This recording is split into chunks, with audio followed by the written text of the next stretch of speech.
Assalamualaikum everyone, I am your host Iman. Today is our special day because the special guest, the daughter of a great personality, comedian personality, Tarka, the superstar of Pirovali, daughter is here.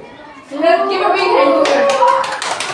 Hello Miss Rabia, how are you? I'm fine. How about you? I am doing well. Let me tell you one more thing about her. She's actually a student. She's actually my classmate. We had studied together. So, what was the reason of joining your industry? The reason was that my father wanted me to join the industry, and I'm also inspired by him. Oh, that sounds exciting. And I have actually heard that you just released your a little new project with your father. Yes, it's a new film. I have been working on it for almost a year. It is mixed with the drama and the comedy, and how I'm very proud of it, how it turned out. Really? Yeah.